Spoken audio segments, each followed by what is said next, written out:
My dear students, welcome to you. I am Dilip from DKD English. I hope all of you are very good. তোমরা যারা আমার সাথে regular class করছো তারা হয়তো ইতিমধ্যে এই জিনিসটা ক্লিয়ারলি বুঝতে পারছো যে আমার এই চ্যানেল থেকে ইংলিশ রিলেটেড সবকিছুই তুমি পেয়ে যাবে। সবকিছু, ইমেল বলো, পার্সোনাল লেটার বলো বা ইনফর্মাল লেটার বলো, কম্পোজিশন বলো, প্যারাগ্রাফ বলো, সিন কম্পিটিশন বলো, তারপর fill in the gap with clues, without clues, right form of verb, suffix, prefix, everything, short composition, ইত্যাদি সবকিছু তুমি পেয়ে যাচ্ছ। তো যেখানে তুমি একটা চ্যানেল থেকে এতগুলো জিনিস পেয়ে যাচ্ছ, শুধু পেয়ে যাচ্ছই নয়, আমি জিনিসগুলো এমন ভাবে তৈরি করছি, শর্টকাট, ইজি ওয়ে, টেকনিক্যালি, যাতে করে তুমি যেভাবেই দেখো না কেন, যেভাবে ওয়াচ করো না কেন, ইংলিশ সম্পর্কে তোমার যদি মিনিমাম নলেজ থাকে তাহলে এই ভিডিওগুলি তুমি সম্পূর্ণভাবে বুঝতে পারবে এবং তাড়াতাড়ি শিখতে পারবে, দীর্ঘদিন মনে রাখতে পারবে বলে আমার বিশ্বাস। আর তুমি যদি আমার চ্যানেলে নতুন হয়ে থাকো তাহলে এতক্ষণ যা বলেছি নিশ্চয় তুমি শুনেছো। সুতরাং কি করবে, আগে প্রথম কাজ হচ্ছে চ্যানেলটা সাবস্ক্রাইব করে রাখো। এরপরে তোমার জন্য এই ভিডিওটা যদি প্রয়োজন না হয় তাহলে তুমি আমার চ্যানেলে প্লে লিস্টে ঢুকে যাও। প্লে লিস্টে গিয়ে দেখবে কি অনেকগুলো প্লে লিস্ট আছে, আর সেখানে যদি তুমি তোমার প্রয়োজনীয় ভিডিওগুলো পেয়ে যাও, কয়েকটা ওয়াচ করার পর যদি দেখো কি তোমার কাছে ভিডিওগুলো ইউজফুল মনে হচ্ছে, ইজি মনে হচ্ছে, টেকনিক্যাল মনে হচ্ছে, তাহলে যেটা সাবস্ক্রাইব করেছো সেটা থাক, তুমি আমার সঙ্গে শিখতে থাকো। আর তোমরা যারা ইতিমধ্যে আমার চ্যানেলটা সাবস্ক্রাইব করেছো তাদেরকে অজস্র ধন্যবাদ। এখন তোমাদের জন্য রয়েছে একটা নোট, প্যারাগ্রাফ, খুব বেশি ইম্পর্টেন্ট, অর্থাৎ বিগত পরীক্ষার মধ্যে এসেছে। নিশ্চয় বুঝতে পারছো কোন প্যারাগ্রাফটি। হ্যাঁ, ভিক্টোরি ডে অফ বাংলাদেশ। খুব সহজভাবে তৈরি করে দিয়েছি আমি, এমন ভাবে জিনিসটা তৈরি করেছি যাতে করে তোমরা দুই একবার পড়লে হয়তো তোমাদের শেখা হয়ে যাবে। ঠিক আছে, তাহলে ওয়াচ করো মনোযোগ দিয়ে, কিন্তু কোনো রকম স্কিপিং করা ছাড়া। যদি তুমি স্কিপিং করো অর্থাৎ এড়িয়ে যাও, হয়তো মাঝখানে আমি যদি কোনো গ্রামাটিক্যাল রুল ইউজ করে থাকি সেটা তুমি মিস করতে পারো। তাই পরামর্শ হচ্ছে কোনো রকম স্কিপিং করা ছাড়া পুরো ভিডিওটা মনোযোগ দিয়ে ওয়াচ করো, অল্প কতক্ষণের ব্যাপার মাত্র। Okay, paragraph or short composition. Victory day of Bangladesh, অর্থাৎ বাংলাদেশের বিজয় দিবস। আমি এখানে শুধু বিজয় দিবস লিখেছি, বাংলাদেশের শব্দটা লিখিনি, যদিও লেখা উচিত ছিল। যাক, বুঝে নিও যেটা ভিক্টোরি ডে অফ বাংলাদেশ, তার মানে হচ্ছে বাংলাদেশের বিজয় দিবস। দেখো, বিজয় দিবস কোশ্চেন ওয়াইজ প্যারাগ্রাফটা লিখতে হবে, অর্থাৎ কোশ্চেন আনসারের যেরকম হবে, কোশ্চেনটা আনসার দিতে গিয়ে তোমার যেরকম লিখতে হবে, এই প্যারাগ্রাফটাও সিস্টেমেটিক্যালি ঠিক ওভাবেই তুমি লিখবে। অপ্রাসঙ্গিক কোনো কিছু লেখার কোনো প্রয়োজন নেই, সেটা যত শর্ট হোক না কেন, যত ইজি হোক না কেন। যা প্রশ্ন করা হয়েছে এখানে প্রশ্নপত্রে ঠিক সেই ধরনের তুমি উত্তর দেওয়ার চেষ্টা করবে, এতে করে তোমার নাম্বার ভালো আসবে বলে আমি আশা করি। সাধারণত প্রফেসররা কিংবা টিচাররা এটাই চান। ওকে, দেখো প্রশ্নগুলো কি। When is our victory day? Why is it called so? Why is the brief history behind it? How do we observe the day? What is the significance of the day? এই প্রশ্নগুলো দেয়া আছে, এই প্রশ্নগুলোর উত্তর সিস্টেমেটিক্যালি লিখলে তাহলে তোমার প্যারাগ্রাফটা হয়ে যাবে। তো আমি কি করেছি দেখো, আমি এই প্যারাগ্রাফ ওয়াইজ আনসার গুলো তোমাদের জন্য করে দিয়েছি, কিন্তু তোমাকে খেয়াল রাখতে হবে তুমি এরকম কোশ্চেন আনসার লিখতে পারবে না। তুমি কি করবে, এখানে যে আনসারটা শেষ হবে ঠিক তারপর থেকে পরের আনসারটা শুরু করবে, কিন্তু কোন রকম প্যারাগ্রাফও করতে পারবে না, অর্থাৎ একটা স্পেস দিয়ে নিজের লাইনে চলে আসা, এটাও করতে পারবে না। একই প্যারাগ্রাফের আওতায় সবগুলো প্রশ্ন উত্তর লিখতে হবে। দেখো, when is our victory day? আমাদের বিজয় দিবস কখন? তাহলে দেখো এখানে আমি প্রত্যেকটা ইংরেজি লাইনের বাংলাও লিখে দিয়েছি, যাতে করে পাশাপাশি তোমার কোনো শব্দের অর্থ যদি অজানা থাকে সেটাও জানা হয়ে যাবে, শেখা হয়ে যাবে। এবং বাংলা ইংরেজি এইভাবে শিখলে ট্রান্সলেট করে তাহলে জিনিসটা তোমার খুব তাড়াতাড়ি শেখা হবে, দীর্ঘদিন মাথায় মনে থাকবে। এরপরে কি তুমি পরীক্ষায় সুন্দরভাবে লিখতেও পারবে, কোনো সমস্যা হবে না। The 16th December is our victory day. 16ই ডিসেম্বর আমাদের বিজয় দিবস। It is also a red letter day in the history of Bangladesh. এটি বাংলাদেশের ইতিহাসে একটি উল্লেখযোগ্য দিন বা রক্তমাখা দিনও দিতে পারো। ঠিক আছে? What is called so?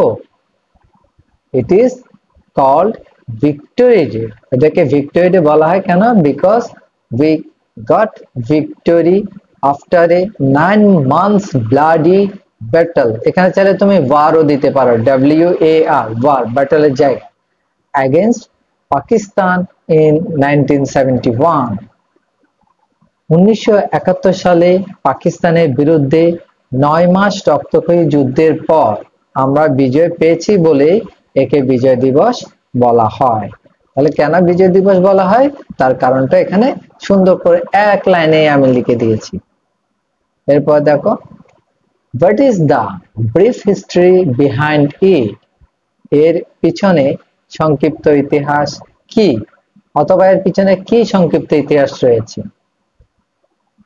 It is long history behind the war of independence against the Pakistan army.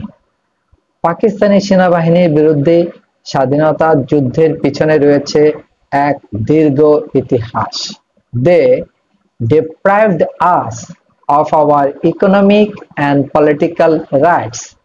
তারা আমাদেরকে অর্থনৈতিক ও রাজনৈতিক অধিকার থেকে বঞ্চিত করেছে। The Pakistan army raped a lot of mother and sisters. এখানে sisters দিও, এখানে as mothers দিও, তাহলে জিনিসটা সুন্দর হয়। A lot of mothers and sisters and 30 lakh people, intellectuals, politicians, social workers, etc. were killed in that year. লাইনটা একটু বড় হয়েছে, আমি একসাথে কয়েকটা লাইন অ্যাড করে দিয়েছি তো সেজন্য একটু বড় হয়েছে। তুমি চাইলে লাইনটাকে দুটা বা তিনটা করতে পারো, কোনো অসুবিধা নেই।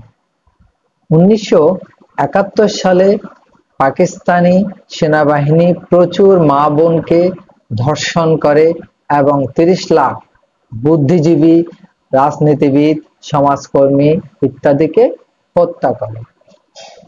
They destroyed bridges, culverts, roads and many institutions. তারা সেতু, কালভার্ট, রাস্তাঘাট এবং অনেক প্রতিষ্ঠান ধ্বংস করেছে। Under the leadership of Bangabandhu Sheikh Mujibur Rahman,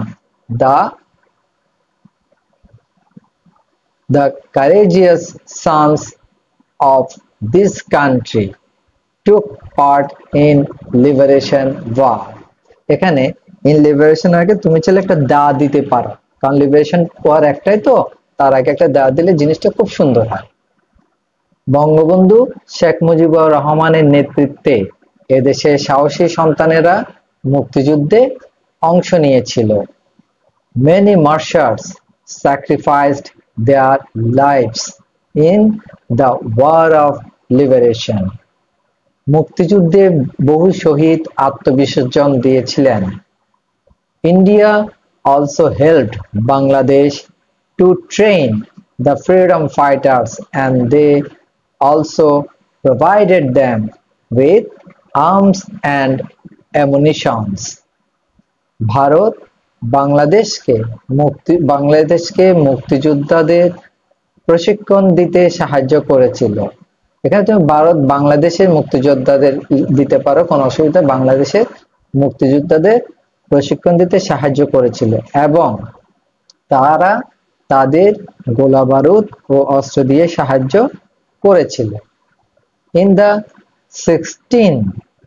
December, Pakistan army surrounded surrounded at Rescos Maidan and Bangladesh was won. 16 December racecourse ময়দানে পাকিস্তান সেনাবাহিনী আত্মসমর্পণ করে এবং বাংলাদেশ জয়ী হয়। How do we observe the day? অর্থাৎ আমরা কিভাবে দিনটি পালন করি, এখানে বাংলাটা লিখে দেওয়ার দরকার ছিল। আমরা কিভাবে দিনটি পালন করি, আমরা কিভাবে দিনটি পালন করি। ওকে, every year we observe this day with great solemnity. প্রতি বছর এই দিনটি অত্যন্ত আন্তরিকতার সাথে পালন করি। We remember the supreme sacrifice to the heroes sons who died for the country. দেশের জন্য প্রাণ দেওয়া বীর সন্তানদের সর্বোচ্চ আত্মত্যাগকে আমরা সম্মান করি। The day begins with gunshots. দিনটি শুরু হয় গুলির শব্দে বা তোপধ্বনির শব্দে, এটাও বলতে পারো। The whole country wears a festive look. পুরো দেশকে উৎসব মুখর দেখায়। The national flag is hoisted on the top of each house. প্রতিটি বাড়ির উপরে জাতীয় পতাকা উত্তোলন করা হয়। Many meetings, seminars, discussions are held. অনেক সভা, সেমিনার, আলোচনা অনুষ্ঠিত হয়। What is the significance of the day? দিনটির তাৎপর্য কি? The day reminds us of the great sacrifice এখানে দুবার হয়ে গেছে। of the great sacrifice একবার হবে। The day reminds us of the great sacrifice of the people who laid their lives for our freedom. দিনটি আমাদের স্বাধীনতার জন্য জীবন উৎসর্গকারী মানুষের মহান আত্মত্যাগের কথা স্মরণ করিয়ে দেয়। This day is a day of great joy, hope and inspiration. এই দিনটি একটি মহান আনন্দ, আশা এবং অনুপ্রেরণার দিন। It symbolizes victory against injustice, tyranny, দেখো tyranny and falsehood. এটি অন্যায়, অত্যাচার ও মিথ্যার বিরুদ্ধে বিজয়ের প্রতীক। ওকে, তাহলে দেখো জিনিস শেষ আর নেই। জিনিসটা দেখো, আমি প্রত্যেকটা প্রশ্নের উত্তর কিভাবে সিস্টেমেটিক্যালি ইজি ওয়েতে সুন্দরভাবে তোমাদের জন্য তৈরি করে দিয়েছি। তোমরা সরাসরি এখান থেকে দেখে লিখে তারপর শিখে ফেলা। তোমরা চাইলে বাংলাটা লিখে নিতে পারো। বাংলাটা লিখলে আমার মনে হয় একটু ভালো হয়। কখনো কোনো সমস্যা পড়লে তুমি বাংলাটা দেখলে বুঝে যাবে এটা অর্থ কি। আর বাংলা না লিখলে হয়তো হুট করে এক সময় ভুলে গেলে এটা নিয়ে আবার টেনশনে পড়বে, কি হবে না হবে, তখন কাউকে জিজ্ঞেস করতে হবে, সময় নষ্ট হবে। সুতরাং আমার মনে হয় কি এখান থেকে বাংলা সহ লিখে ফেলাটাই বেটার হবে। Okay, thank you very much for watching the video.